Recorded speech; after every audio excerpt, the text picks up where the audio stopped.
parole est une lampe à mes pieds, une lumière sur mon sentier. Psaume 119, verset 105. La méditation.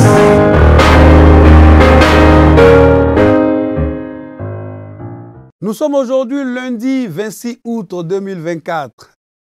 Je voudrais saisir l'occasion pour proclamer sur vous, au nom de Jésus-Christ, sa grâce, sa faveur, ses bénédictions spirituelles et matérielles en ce début de semaine. Lundi, toujours difficile, lundi, réveil lourd parce qu'on a fait un week-end quelquefois très épuisant. Mais c'est pour cela que la Ligue pour la lecture de la Bible nous propose pour ce lundi le texte de Psaume 76, verset 1 jusqu'au verset 13. Voici le texte de la méditation de ce jour. Je vais donc lire la parole de Dieu dans la version Louis II. Mais avant, permettez que nous puissions prier le Seigneur. Nous te bénissons, Seigneur. Nous te louons parce que tu es grand, parce que tu es puissant, parce que tu es digne de louange. Merci pour ta parole, qui est une lampe à nos pieds et une lumière sur notre sentier. Nous sommes à tes pieds, Seigneur, pour méditer ta parole. Donne-nous l'enseignement nécessaire et surtout donne-nous la force de mettre en pratique ta parole. Au nom de Jésus-Christ, Amen. Psaume 76, verset 1 jusqu'au verset 13. Alors, au chef des chantres, avec instrument à cordes, la précision est bien là. Psaume d'Asaph, cantique. Dieu est connu en Juda, son nom est grand en Israël. Sa tente est à Salem et sa demeure à Sion. C'est là qu'il a brisé les flèches, le bouclier, l'épée et les armes de guerre. Tu es plus majestueux, plus puissant que les montagnes des ravisseurs. Alléluia. Ils ont été dépouillés, ces héros pleins de courage. Ils se sont endormis de leur dernier sommeil. Ils n'ont pas su se défendre, tous ces vaillants hommes. À ta menace, Dieu de Jacob, ils se sont endormis, cavaliers et chevaux. Tu es redoutable. Ô toi, qui peut te résister quand ta colère éclate? Alléluia. Du haut des cieux, tu as proclamé la sentence. La terre effrayée est tenue tranquille. Lorsque Dieu s'est levé pour faire justice, pour sauver tous les malheureux de la terre, l'homme te célèbre même dans sa fureur, quand tu te réveilles de tout ton courroux. Verset 12. Faites des vœux à l'Éternel, votre Dieu, et accomplissez-les. Que tous ceux qui l'entourent apportent des dons au Dieu terrible. Il abat l'orgueil des princes. Il est redoutable au roi de la terre. Amen. Acclamons la parole du Seigneur. Ah, Seigneur, tu es merveilleux.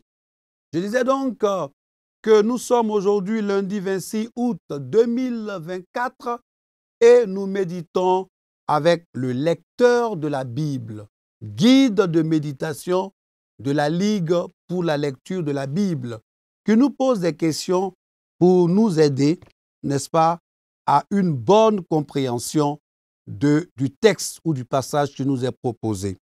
Et aujourd'hui, lundi 26 août, c'est donc la question 2 et la question 7 qui nous sont proposées. Je peux donner comme titre « Le Dieu victorieux ». Alléluia! Le Dieu victorieux. Chers téléspectateurs d'Espérance TV, répétez après moi « Le Dieu victorieux ». le Dieu victorieux. Le contenu de ce psaume, spécialement la deuxième strophe, convient parfaitement à une délivrance telle que celle dont Israël fut l'objet.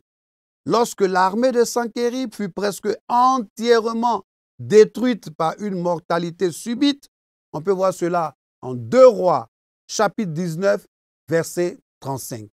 La première partie du psaume rappelle le désastre subi par l'ennemi, du verset 2 jusqu'au verset 7.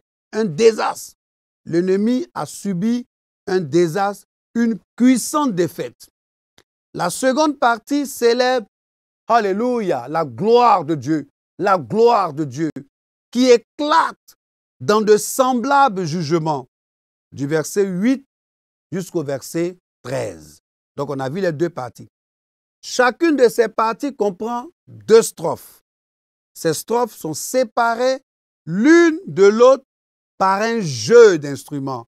Or, j'aurais pu venir avec un instrument de musique parce que régulièrement, quand on lit les psaumes, à un moment donné, on dit « pause ».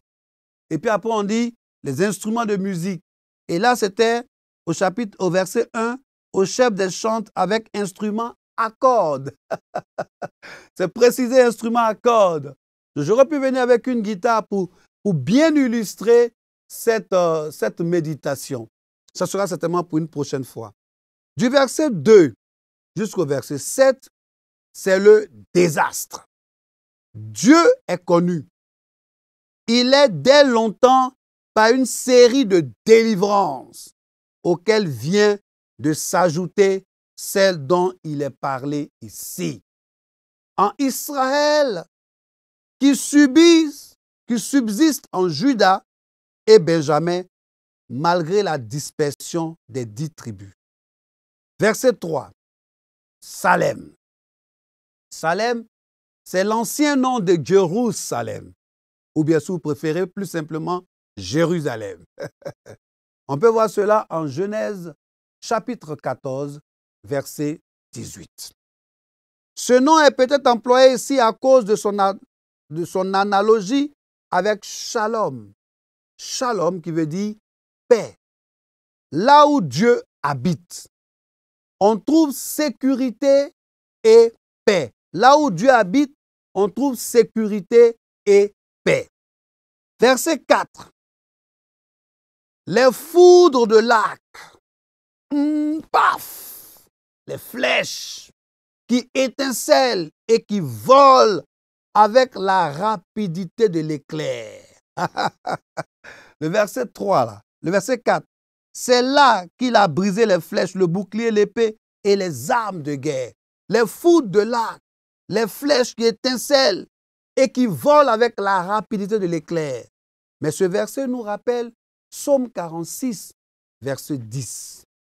Et le verset 5, il est marqué ici, tu es majestueux, plus puissant.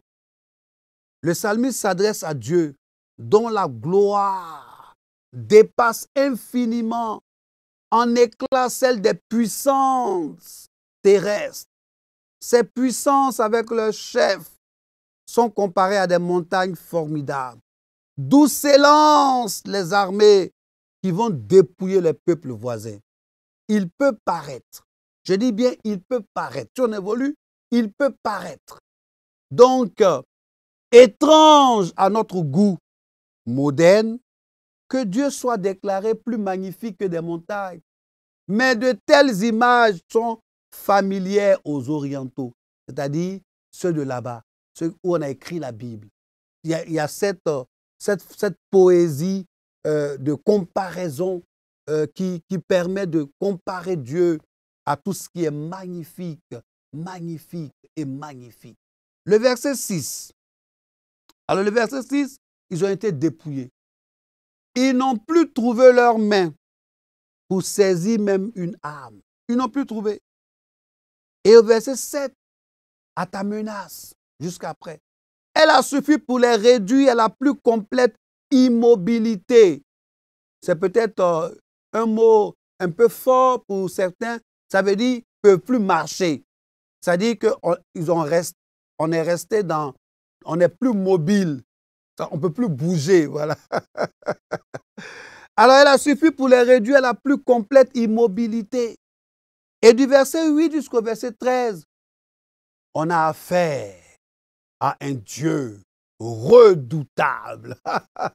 Alléluia, un Dieu redoutable. Chers téléspectateurs d'Espérance TV, le Dieu que tu pries, le Dieu que tu adores, le Dieu que tu célèbres, il est redoutable.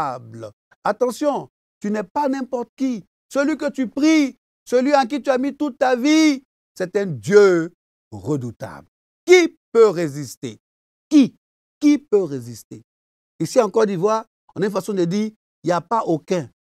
On dit, il n'y a pas aucun. Il n'y a personne qui peut résister. On peut voir cela en Nahum, chapitre 1, verset 6. Alors on a dit du verset 8 jusqu'au verset 13. Allons-y au verset 9. Au tumulte des armées succéda l'immobilité de la mort. Et au verset 10, tous les malheureux de la terre, d'autres peuples menacés par Sanchérib, profitèrent de la délivrance accordée à Israël. D'ailleurs, cette délivrance est le gage du salut. Est le gage du salut, si on évolue, est le gage du salut de tous les malheureux qui s'humilient sous la main de Dieu. Alléluia. Le verset 11, des débris de son courroux. Donc littéralement, c'est du reste des fureurs. Il s'agit ici des armes abandonnées par l'ennemi et qui sont les trophées de la victoire. Alléluia. Et au verset 12, les peuples voisins. Dieu les a merveilleusement délivrés en même temps que son peuple des mains de l'oppresseur commun. Et ils sont invités à lui apporter des présents. Ils sont invités à lui apporter des présents. Faites des vœux à l'Éternel, verset 12, votre Dieu, et accomplissez-les.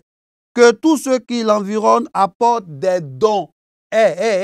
Apportent des dons au Dieu terrible. Apportent des dons. C'est la Bible qui le dit. Quand le Seigneur a fini de te délivrer, il faut apporter des dons. Ils sont invités à lui apporter des présents. Bon, présent là, c'est trop, on ne comprend pas trop. Des dons, des cadeaux. Il faut venir offrir à Dieu des choses qui te coûtent cher, même très cher. On peut comparer cela à Psaume 68, verset 30. Alors, j'aime bien ce verset. Faites des vœux à l'Éternel, votre Dieu, et accomplissez-les. C'est-à-dire, quand tu as fait un vœu, attention, il faut accomplir ce vœu. Ça ne sert à rien de faire un vœu, tu n'es pas sûr d'accomplir ce vœu. Verset 12, j'aime bien ce verset. Alors, faites des dons à l'Éternel, votre Dieu, et accomplissez-les. Que tous ceux qui l'environnent apportent des dons au Dieu terrible. Le lecteur de la Bible nous pose deux questions. Alors, question 2 et question 7. Question 2. Est-ce que ce passage m'apprend quelque chose sur Dieu le Père, Dieu le Fils et Dieu le Saint-Esprit? Alors, chers téléspectateurs, et vous qui nous suivez via les réseaux, alors, j'ai envie de dire, regardons ensemble. Mais nous voyons que ce passage nous apprend quelque chose sur Dieu, le Père. Dieu est redoutable. Tu es redoutable, verset 8, pardon. Ô toi, qui peut te résister quand ta colère éclate? Dieu est connu en Juda, verset 2. Dieu est connu. Ce verset nous apprend que Dieu, là, il est connu. Ça nous apprend ensuite Dieu, ce n'est pas un inconnu pour nous, c'est un Dieu connu. Verset 5, il est majestueux, il est puissant. Alléluia.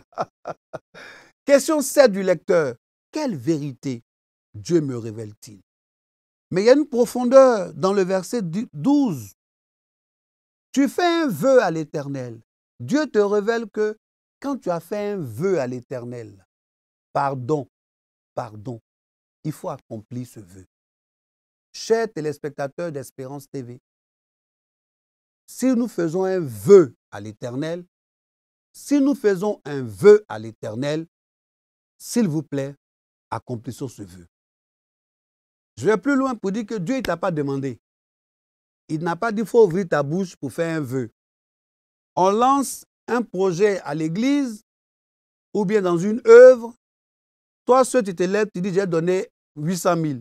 Je vais donner 500 000. On ne t'a pas demandé, hein? C'est toi qui as fait le vœu. La Bible dit, il faut accomplir ce vœu-là.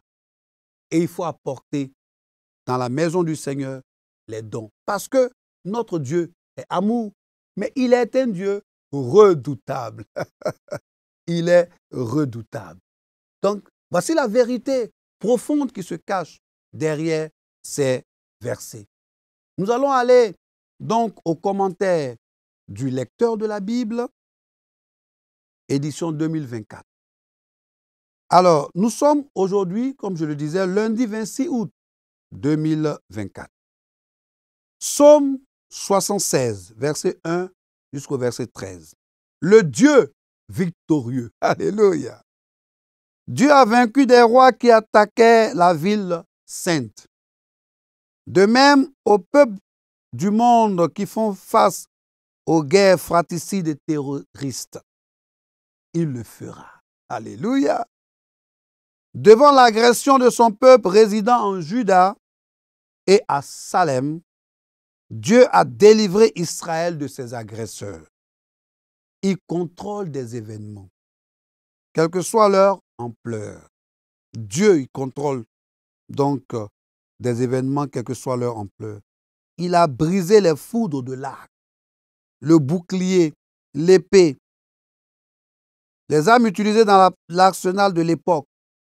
L'espoir est permis pour ceux de notre époque qui subsistent les affres des guerres. L'incomparable. Verset 5 jusqu'au verset 6. Dieu l'incomparable. Sa domination n'a pas d'égal. Tu es plus majestueux et plus puissant que les montagnes des ravisseurs. Verset 5. La puissance de Dieu dépasse celle des vaillants guerriers et des armes sophistiquées. Alléluia! Alléluia! De nos jours, que pourraient représenter ces montagnes, des ravisseurs dans notre vie? Dieu le Tout-Puissant. 8 jusqu'au verset 10. Tu es redoutable, ô toi. Qui peut te résister? Alléluia. Seul Dieu peut accomplir ses promesses lorsqu'il semble n'y avoir aucun moyen naturel de le faire. Genèse, chapitre 17, verset 1 jusqu'au verset 5. Nul ne peut résister à sa colère ni à son jugement, car notre Dieu est un feu dévorant. Hébreux 12, verset 29. Reconnaissons-nous cela? C'est le lecteur de la Bible qui pose la question. Dieu le majestueux, pour ce qu'il est, nation, offre-lui les témoignages de votre allégeance. Que vos vœux et engagements pris devant lui soient accomplis. La victoire qui triomphe du monde, c'est notre foi. Alléluia. Ah, la parole de Dieu, la parole de Dieu. J'aime la parole de Dieu. Alors on a pu découvrir par le commentaire du lecteur que Dieu est l'incomparable, le puissant, le tout-puissant, le majestueux. Alléluia. Alors si vous nous prenez en marche, vous suivez la méditation avec la Ligue pour la lecture de la Bible, bien sûr en partenariat avec Espérance TV. Psaume 76, verset 1 jusqu'au verset 13 a été notre test de méditation. Nous te bénissons, Seigneur, et nous te rendons toute la gloire. Tu es digne de louange, tu es digne d'adoration. Merci pour ta parole. Merci parce que tu me demandes de ne pas prendre à la légère un engagement. Tu me demandes d'accomplir mes vœux, de tout faire pour accomplir mes vœux. Toi, tu es un Dieu amour, mais tu es un Dieu redoutable. Tu es un Dieu puissant, tu es un Dieu incomparable. Mon âme est heureuse d'appartenir à ce Dieu parce que tu fais tout pour moi. Tu fais tout avec moi et tu fais tout pour que je puisse recouvrer un jour la vie éternelle. Merci Seigneur. Merci pour nos téléspectateurs. Merci pour ceux qui nous suivent en ce moment pour la méditation. Seigneur, ce passage, tu permettras que nous puissions mettre en pratique. Notre Dieu est un Dieu redoutable. Qui peut résister à notre Dieu? Merci Seigneur. Au nom de Jésus-Christ. Amen. Donc toute l'équipe de réalisation se joint à moi pour vous dire shalom dans vos maisons, shalom pour la Côte d'Ivoire, shalom pour le monde entier. Toute l'équipe, la direction, nous vous disons que la grâce et la paix de Dieu soient votre partage. Je voudrais saluer particulièrement tous les membres et l'équipe de la mission Timothée à Anduze, à l'Est, c'est en France. Eux, ils viennent de découvrir Espérance TV. Et puis, bien sûr, la Miestade avec le pasteur Yeo, ceux de Aubervilliers, ceux de Cergy et tous les frères et toutes les sœurs de la France qui, eux aussi, découvrent Espérance TV. Ça a été pour moi un grand plaisir. Je suis Laurent Koudou et je voudrais vous dire à une prochaine méditation. Que Dieu vous bénisse. Shalom. Ta parole est une lampe à mes pieds, une lumière sur mon sentier. Psaume 119, verset 105. La méditation.